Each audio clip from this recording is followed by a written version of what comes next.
This show was brought to you by MKB Bank, SAS, and EY's Forensic and Integrity Services team.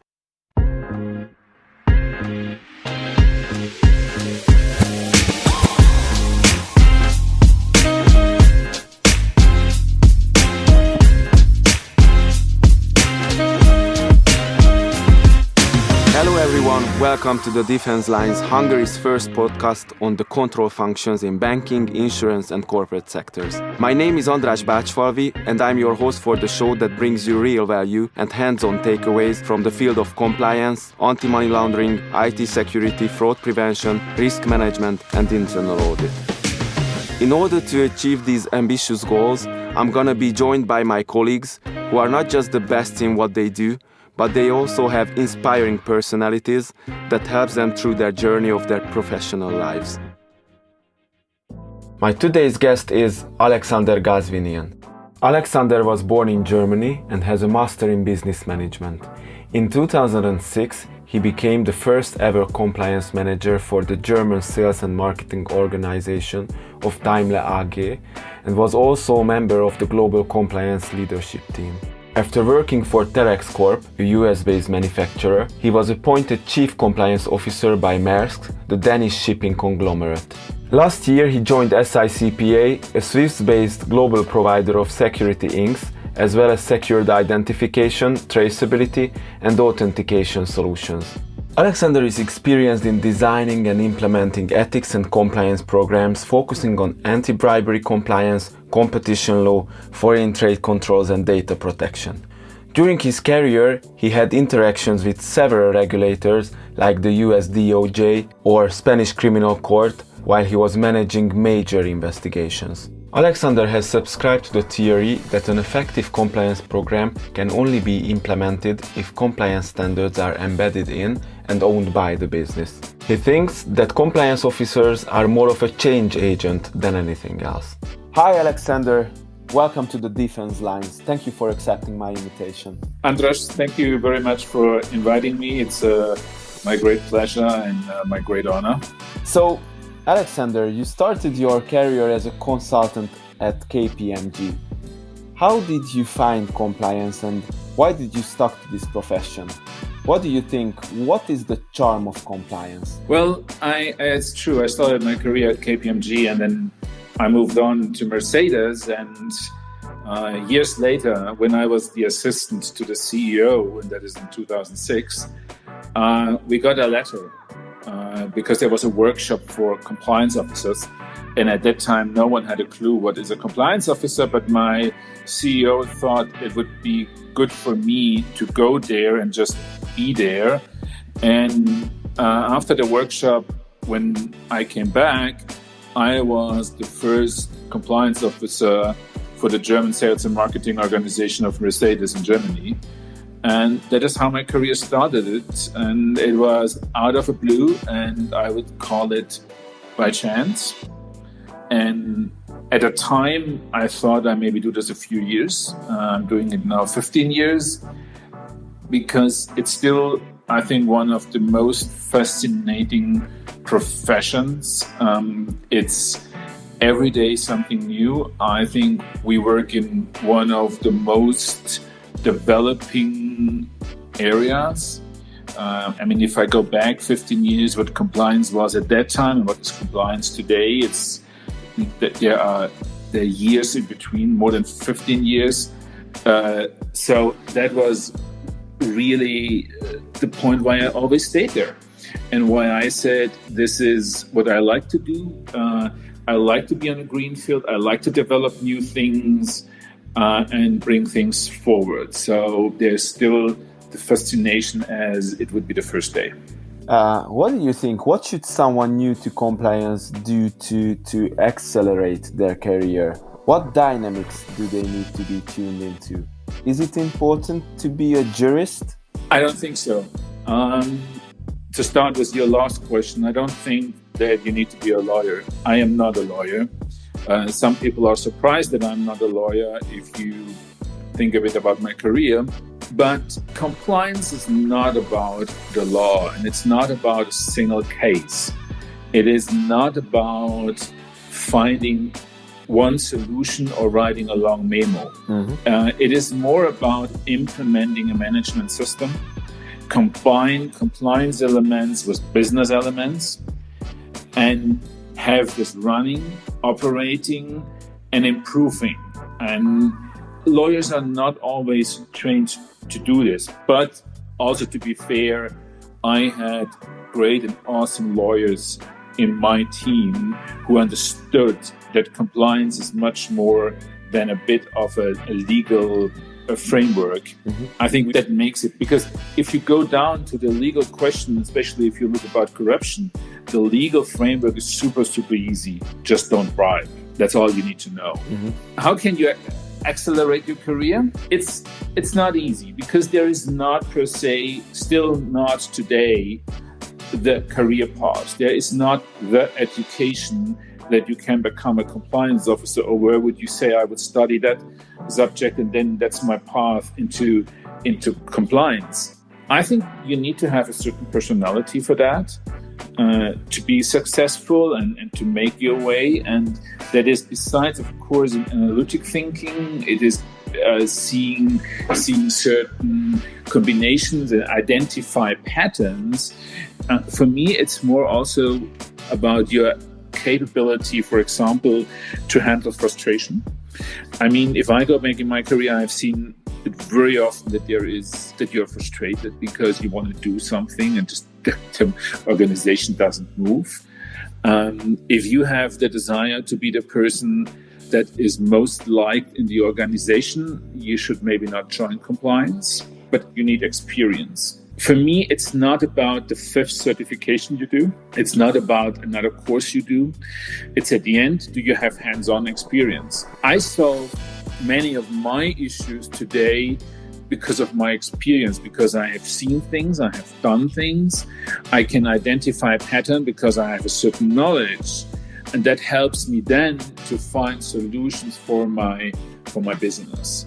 So my recommendation to everyone is get your hands dirty, work hard, understand how it works, what is needed, and have a personality that can stand a conflict. And I think if you do this and if you go into conflicts, even management does not appreciate this in the first step, they appreciate this in the second step. And that will help you, that they accept that you are a valid person for them, that they can talk to, and that will accelerate your career. And that is when you can make the way up in an organization. Thank you for that advice. And what is the best piece of advice you have ever received? What do you attribute your success to? Not an easy question, to be honest. But I think for myself, it's that I be myself, that I be honest, that I be honest to myself, and that I know where is the red line. And when I talk about the red line, I think if you do compliance, you need to understand that we are very often maneuver in a gray zone, and we need to maneuver in a gray zone. And many of our actions might be judged in 5 years down the road with the knowledge we don't have today. So that's a bit the risk we take. But you need also to know where is the moment when you say no, and where you bring it. And if the management still proceeds and no one follows you, you might come to a position where you would need to say, okay, I'm stepping down. I must say, I never in my career I was at that point, but I always had my personal no. And then the other thing is, I don't understand myself as a policeman. On the one side, I think that's obvious, but I also don't see myself as a decision maker. And I think you can be successful and you will be successful if you help the business to find solutions. Not to know, how can we do this? You be the advisor. You be frank, open, and direct. And that's how you communicate. And if you do so, and if you, for yourself, are not letting this go because you feel some pressure or because people do not talk to you or people complain about you, I think if you stick this, and if I stick to this and I don't let misuse myself, then I'm successful. And that is what I always have attributed to my success. And that is also what I learned from others have your own line and know how you want to successful and how you want to be seen. You worked in different countries as a compliance officer. What are the key similarities and the main differences between these jurisdictions from the compliance officer's point of view? An interesting question. If you would have asked me that question, I would say 10 years ago, I would have said, oh, this is super difficult and you can't really move on. Today, I would say the jurisdiction not really matters, because compliance and the compliance approach in the Netherlands, in Hungary, in Germany, in Switzerland, in the US, at the end is more or less the same. It doesn't matter. I even would say the culture differs. The culture differs, yes. But at the end, you need to know how you approach the culture. And that is a very different area. And I think that is something where we as a compliance officer need to work much more. I even go that far that I say a compliance manager is more a change manager than anything else. But if you look between the countries and between the industries, at the end, if you know your tools, if you know how to use them, it is always the same. Well, I totally agree with you. Culture maybe is the biggest challenge, but this you have already if you're working in a multinational. Try to explain an American, a German, and a Chinese something. Everyone has a very different understanding. And you have a different understanding in Switzerland between the Swiss Romandie and the German Swiss. I would say you need to define and design a system that can handle this. But at the end, you use the same tools. So you use the same jurisdiction. And that is also something what I would give everyone as an advice. Don't look for local jurisdiction. I think there are 2 or 3 big guidance in the world. That's the US FCPA and the Federal Sentencing Guideline. That's the UK Bribery Act, and then you can take the OECD Convention. Follow this, and if you create your program around those guidances, you will have a good program on the one side, and you will have a program that you can use in every jurisdiction. And if you are multinational, you need to use it in every jurisdiction, so you need to have one approach. You are a well-known expert at the field of corporate compliance, so I'm really curious about your experience. Should a business encounter enforcement action? What is the best course of action for the compliance team? Can anything be done during or in advance to help lessen a penalty? Well, first of all, thank you for the compliment, not further commenting on this. But of course, I think part of a compliance program is that you are prepared for day X. And the day X is for me the day when a regulator walks into your office and an investigation starts. And I had this in my life more than once, and you need to be prepared, and you can be prepared in 2 matters. The one is that you have a compliance management system, and that goes from the top to the bottom, from the right to the left, and that you have a solid documentation. And when I say a solid documentation, one of my guiding principles for this is always the question, what could I show to a prosecutor? What could I do if day X happens? Do I have a solid proof? Where do I have loopholes in my system, and how can I close them? So I think that is the one part, how you can prepare. The other thing, how you can be prepared, is make fire drills and have procedures in place. What are you doing if it happens? I'm not sure how many of us have dawn raid procedures in place. So what are you doing if tomorrow at 6 o'clock in the morning, the police stands on your factory gate and says, we have a search warrant, we go in. What is your procedure? Do you have law firms identified that could help you at that single moment? Do you have identified law firms in the big jurisdictions you are working? Do you have something ready like a holding statement for communication? Do you have other documents ready you might need, a document freeze policy? Do you know how you could make a copy of your email server? I think there are a lot of small things you can prepare yourself for the day X when it happens.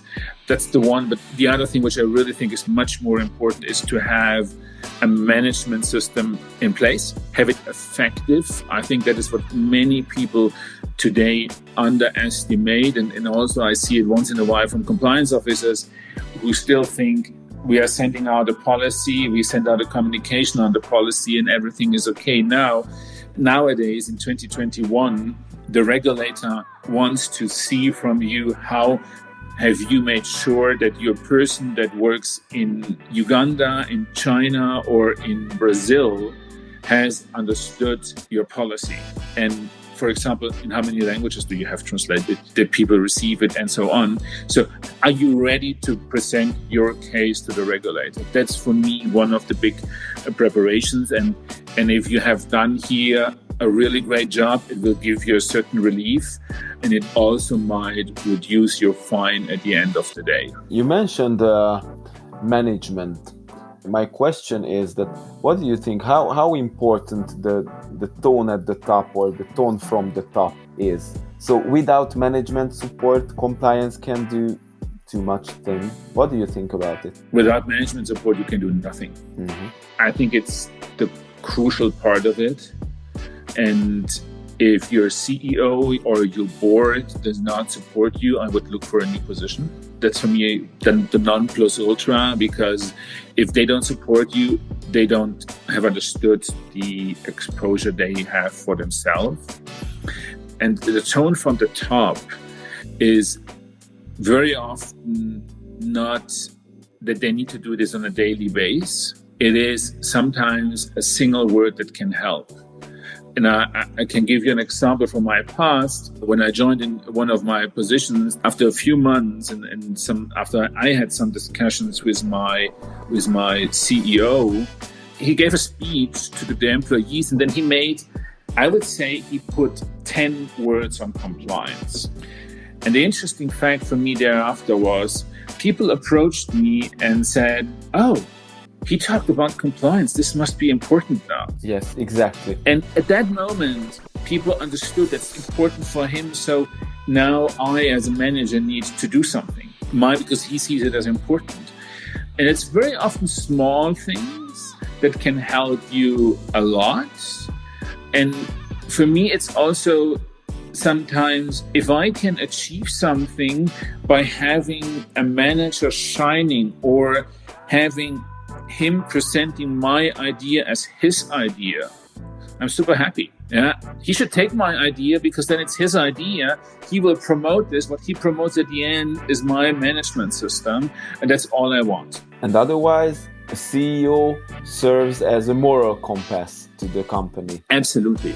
And I mean, if you roll out an e-learning and you can say my CEO did it, it's a very different message. Or I have an in-person compliance training, and the in-person compliance training is about 4 to 5 hours. So we do it really intensive. We talk about corruption, we do dilemma cases, we talk about export compliance, we talk about competition law. And my CEOs went to this training, and he was in the training for 5 hours. So this was really a time commitment of him. But what was the message to the rest of the organization? If he can spend 5 hours in a training, you can spend 5 hours in a training. Exactly. You cannot be more important than him or her. Exactly. So, yeah, exactly. So if you also help your management to shine, very often my experience is they just don't know how to do it. I mean, don't be afraid to put down 5-6 sentences for your management. This sounds a bit odd, but what I also have seen in my time is that the management is not sure what they should say.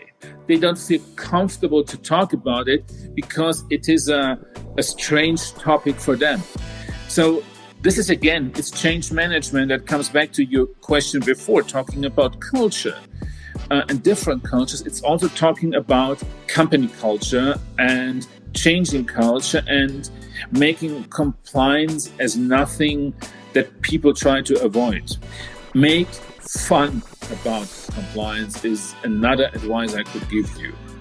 If people recognize that you can make a joke about compliance, they get a very different approach to you. I couldn't agree with you more. And that is, for example, I had for quite a long time when I did my trainings, I had an orange prison jumpsuit. And I had one case, and I always was able to make sure that people answered that case in the wrong way. And then I could throw the jumpsuit to someone and say, that's what you will wear for the next 18 months. Very good.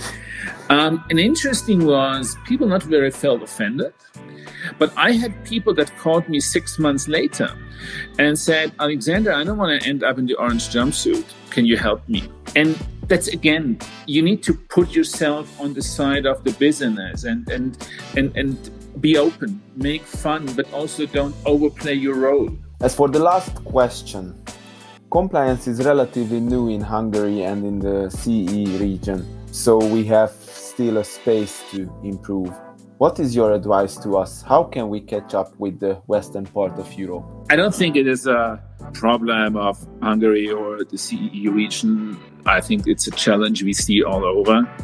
I'm living and working in Switzerland, and you still have companies here, and you will find them in Germany and in France too, that think that compliance does not matter for them or does not impact them because they believe they are just under the jurisdiction of their country and that's it. I think as a compliance officer, we need to start to show that we are living in a multinational world, that we work in multinationals, that we act international. And if we act international, we are under different laws.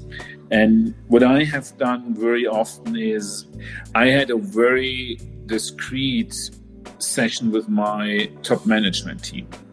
And it was really just the top management team, myself, and maybe an outside guest.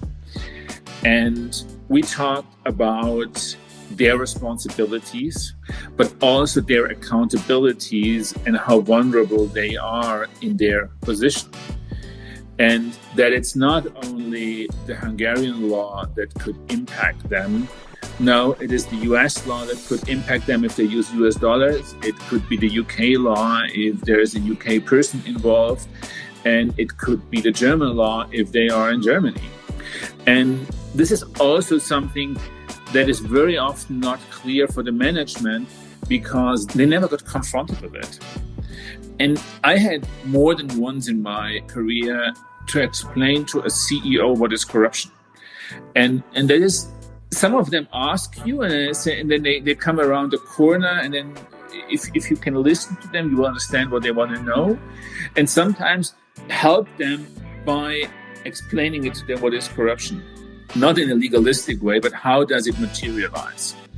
So that they understand this. And if they understand this, they will be a help of you. They will help you with tone from the top. And if you then show the top management what their exposure is, and that there is a Yates memo in the US that says there needs to be an individual prosecuted. And that is not the clerk on the reception. That is the CEO, the CFO, that is the chief commercial officer. And then you can ask them, what is their choice? Do they want to comply with the laws, or do they want to take the risk that if they go the next time to the US on vacation, that they might end up in an orange jumpsuit? And I think if you can help your management to understand that exposure without threatening them, that's a bit the thing on this approach, that you should not threaten them. They are feared anyway after your session, so don't worry about that. But if you show them at the same time, so that's your exposure, that are the methods and tools to mitigate your exposure, I think you will become good friends because they understand that you are their life insurance. I had a CEO who approached a guest from one of our JV partners, and my CEO pointed at me and said, by the way, that's the guy that keeps me out of prison. Okay, so he understood that I am a kind of his insurance policy. And I think as a compliance officer in a company, show that we are of help for the business and that we understand that you sometimes need to have a pragmatic solution. And that you need to show the people the possibilities to maneuver in a gray zone without going into the red zone. At the same time, mitigating them, I think you will become friends. Absolutely. They must understand that we are part of the solution and not the problem. So compliance is part of the solution. We gave to the business was, if you follow those 3 conditions, you can still do business with Iran, but you might have the situation that you don't get the money out of the country because no bank will transact a business. But at the end, business, you can do it. It's your decision. And suddenly business needed to decide, but it showed that we were willing to help them to keep the business. And that's the same if you sometimes tell a manager, look, this is the way how you could do it. This is your risk. Managers are very often less risk-affine, but they appreciate that you show the way. And that's the same for the top management. And if you go down that path, I'm very sure you push your company and you push the overall compliance culture to a much better level. Alexander, thank you very much. I wish all those who listen a successful compliance career. Thank you.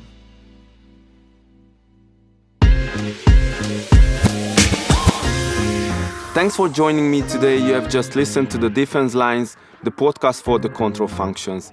If you found value in this episode, please subscribe so you will never miss a show.